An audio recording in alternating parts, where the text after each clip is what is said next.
Peter Dutton has vowed to rebuild the Liberal Party in the wake of an historic loss at the Aston by-election at the weekend.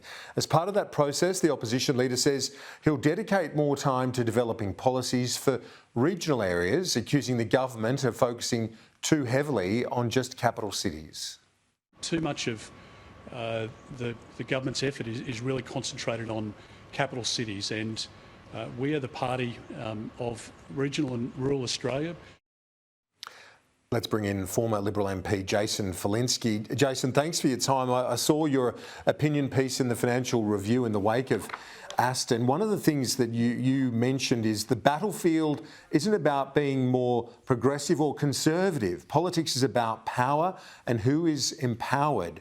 Where does the Liberal Party need to focus in your view? So I think we need to focus on our values and principles and explaining to the electorate whether you live in the inner city, the suburbs, or indeed regional and rural areas, that the Liberal Party is the party of the individual, party of community and the party of nation, and that our policies will be directed around empowering you and giving you agency over your life, not giving other people the capacity to decide what you will be doing with your money and with your life. And that's effectively what the Liberal Party has always stood for. You also argued that the Liberal Party is still treating politics like it was the year 2000. What do you mean by that, and what needs to change? Well, I think the whole way that we message people is done in a very simplistic fashion. We need to actually explain to people the framework in which Liberal policies operate to empower them to live the best lives possible, and the way that we deliver those messages. So when you think about the year 2000, most people got their news from the nightly news. You now have television stations like Sky News, which most people would watch through their phones. 20 years ago, that was not something that people envisaged. Most people, increasing number of people are getting information not from trusted news sources, or now increasingly trust what they read on social media from people who look like them and sound like them. So it's more peer-to-peer news services rather than traditional news services. The party doesn't actually cater their message to those sorts of dissemination of information and understand it. But I mean, it goes back to what you said right up front, Kieran, which is if we don't know what we stand for, then we'll literally fall for anything. One of the things, just to pick up on that, I reported on Saturday during our coverage, but it was told to me by a good Labor source that their focus in the last couple of days was basically about mobilising their support base, because with by-elections, people don't always show up. The way they did it was super targeted messages on not just Facebook, but various social media platforms. It's a highly sophisticated operation. Is it your concern as well, just in that pure campaigning effort, that the Liberal Party needs to smarten up as well? Yeah, look, I think the left are always trying to show off about how sophisticated their campaign techniques are. They're not that difficult. It is just simply an understanding that most people make up their minds not, in cafes, bars, pubs, workplaces. And your efforts as a political party need to be designed to reach people in those places with things that matter to them.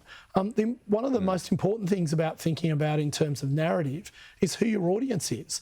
The reason, as Tony Barry wrote, we're not getting enough votes out of people who are younger, enough votes out of women who are professionals, enough votes out of people with ethnic backgrounds. It's not that they don't share the values of the Liberal Party, in fact, quite the opposite. It's that we've stopped talking to them. And if we're not talking to them and not listening to them and not in dialogue with them, then it's a fair and reasonable assumption of theirs that we don't care about them.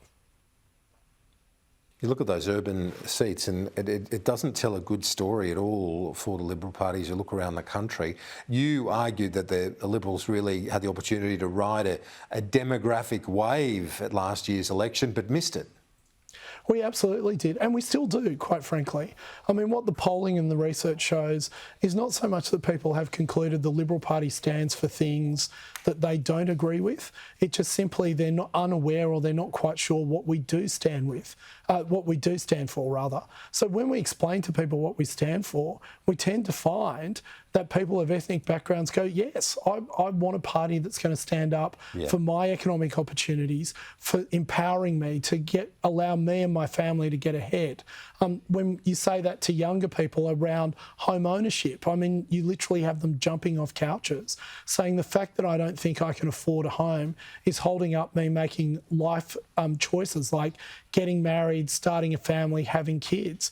And they feel ripped off because that's something that their parents had the opportunity to do. Now, we are, if nothing else, we were a party formed to speak to the forgotten people.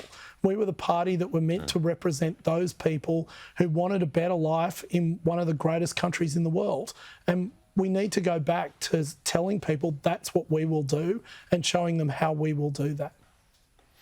Almost out of time, just 20 seconds left, but just quickly, on The Voice, big meeting tomorrow for the Liberal Party room. Should they be given the flexibility to have a conscience vote?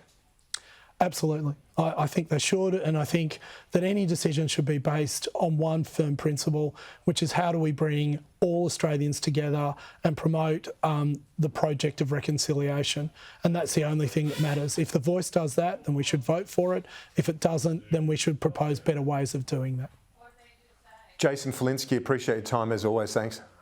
Thanks, Kieran.